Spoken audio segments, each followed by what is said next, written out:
말씀대로 365 3월 30일 화요일입니다. 오늘 함께 보실 말씀은 사무엘상 8장에서 10장까지의 말씀입니다.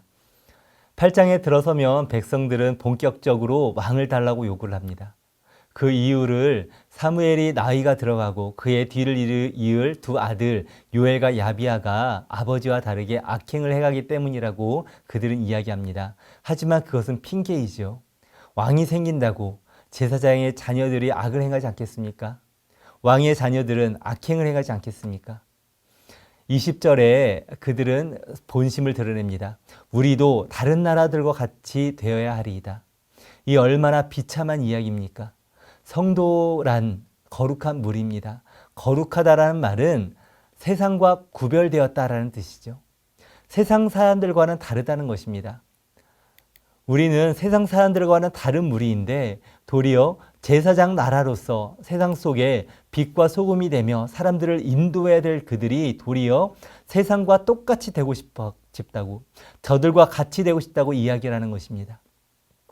이에 대하여서 하나님께서는 8장 7절에 이렇게 말씀하시죠. 그들이 너를 버림이 아니요 나를 버려 자기들의 왕이 되지 못하게 함이니라. 사무엘을 지도자로 인정하지 않는 것이 아니라 사무엘 너가 문제라는 것이 아니라 하나님을 지도자로 여기지 않는다는 것입니다. 하나님이 아닌 저 세상 사람들처럼 우리도 다른 왕이 있었으면 좋겠다 이야기한다는 것이죠. 하나님은 이렇게 왕을 요구하는 이스라엘 백성들에게 왕정의 문제점에 대해서 조목조목 친절하게 다 말씀해 주십니다. 그럼에도 불구하고 장로들은 사무엘의 말을 듣지 아니하고 여전히 왕을 요구하죠. 하지만 자식 이기는 부모 없다고 하나님께서는 백성들의 요구를 들어주십니다.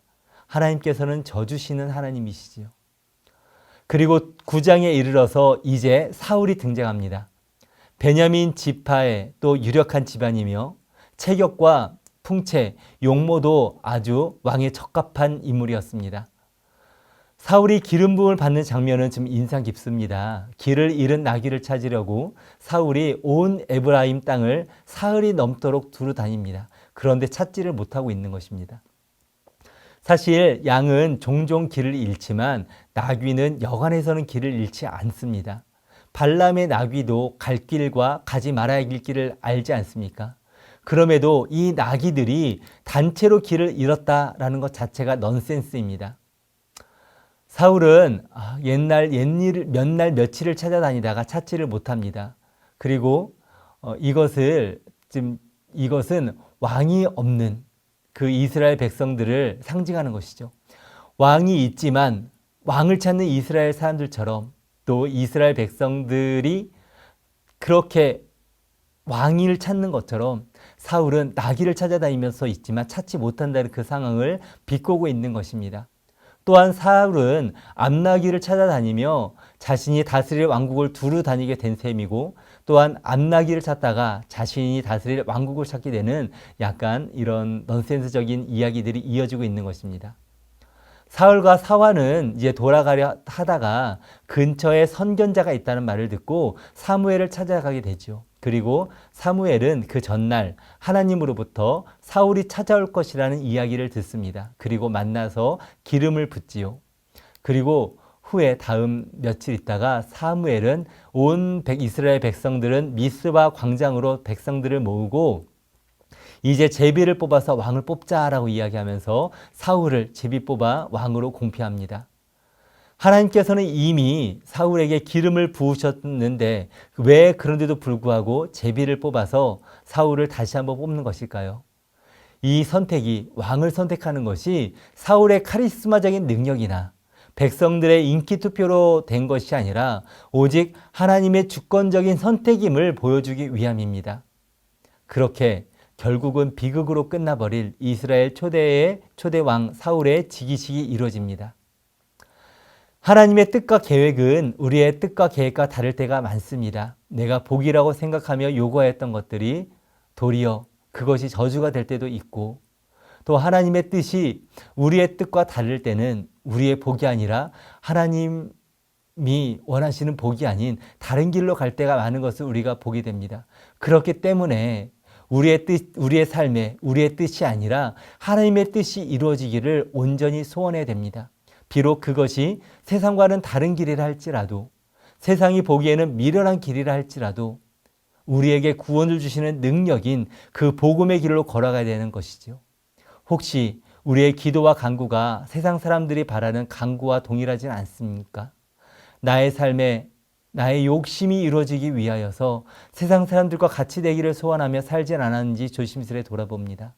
오늘도 구원받은 자로 하나님의 거룩한 백성으로 주님께 순종하며 참된 복된 삶을 살아가시는 거룩한 백성 되시기를 예수 그리스도의 이름으로 축원합니다. 3월 30일 화요일입니다. 오늘은 사무엘상 10장 27절을 읽겠습니다.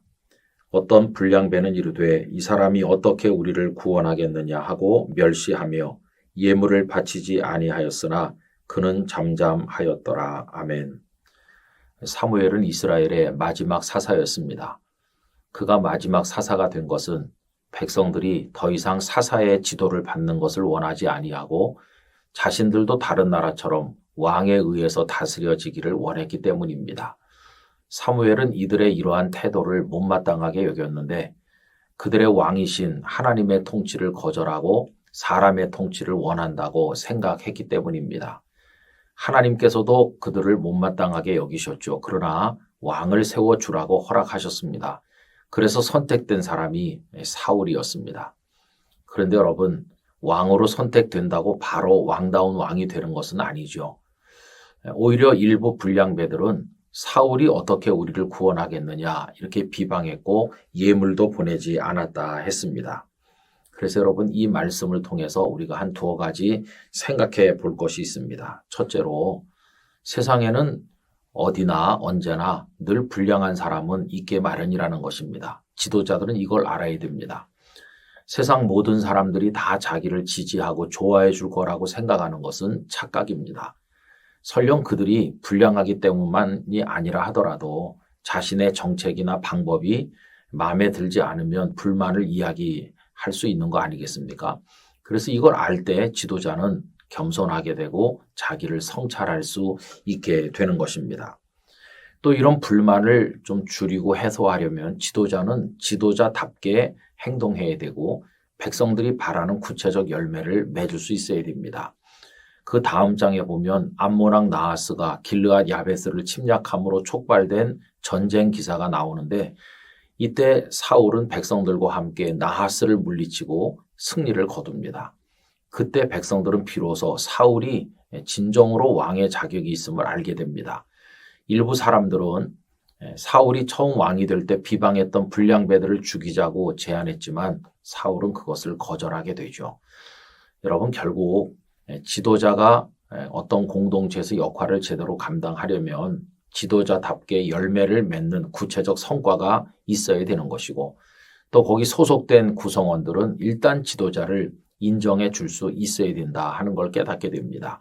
그렇게 할 때 공동체가 평안하고 행복하게 될 것 아니겠습니까? 우리가 소속된 공동체 모두에서 이런 아름다운 축복이 임하기를 간절히 원합니다. 아버지 하나님, 저희들이 몸담고 살아가는 작고 큰 많은 공동체에서 지도자는 지도자답게 행동하여 열매를 맺게 하시고 또 저희들은 그들을 인정해 주므로 모두가 행복하게 살아갈 수 있는 복을 얻게 하여 주옵소서.